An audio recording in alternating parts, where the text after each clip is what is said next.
This week, the global power equation shifted again. In Brazil, leaders from the world's emerging economies gathered under the BRICS banner, now bigger than ever, but behind the smiles, bold declarations, and digital handshakes lies a brewing storm. India's Prime Minister Narendra Modi took the stage with fire.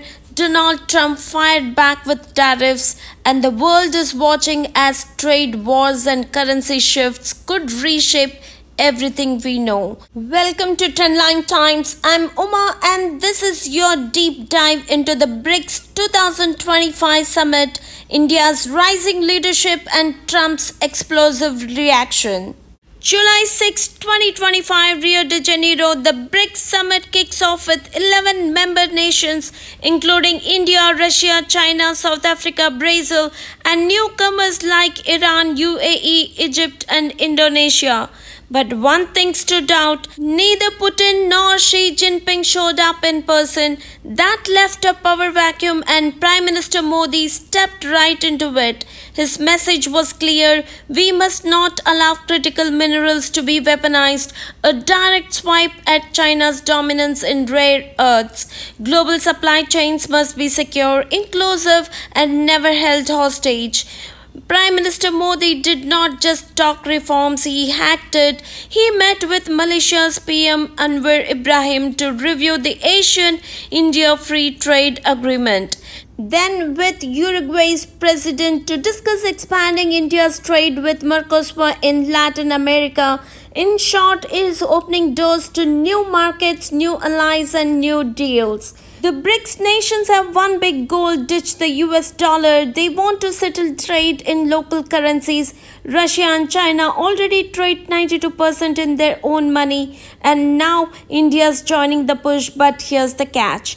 Talks on local currencies trade started over a decade ago, but building payment infrastructure is still a distant dream.